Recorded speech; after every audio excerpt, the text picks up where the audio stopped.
இங்கே எல்லாருமே ஒரு வகையில் பிச்சைக்காரங்க தாங்க. இந்த பாடலுடைய வரிகளை கேளுங்க. அத்தனை செல்வமும் உன்னிடத்தில், நான் பிச்சைக்கு செல்வது எவ்விடத்தில்?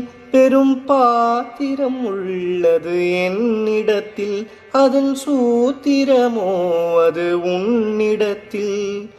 ஒரு முறையா இருமுறையா பல முறை பல பிறப்பெடுக்க வைத்தாய். புதுவினையா பழவினையா கணம் கணம் தினம் என்னை துடிக்க வைத்தாய். பொருளுக்கு அலைந்திடும் பொருளற்ற வாழ்க்கையும் துரத்துதே. உன் அருள் அருள் அருள் என்று அலைகின்ற மனம் இன்று பிதற்றுதே.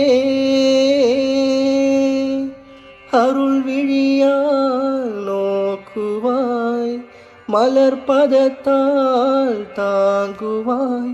உன் திருக்கரம் என்னை அரவணை துணதருள் பெற பிச்சை பாத்திரம் ஏந்தி வந்தேன். ஐயனே என் ஐயனே, பிண்டம் என்னும் எலும்பொடு சதை நரம்புதிரமும் அடங்கிய உடம்பு எனும் பிச்சை பாத்திரம் ஏந்தி வந்தேன். ஐயனே என் ஐயனே.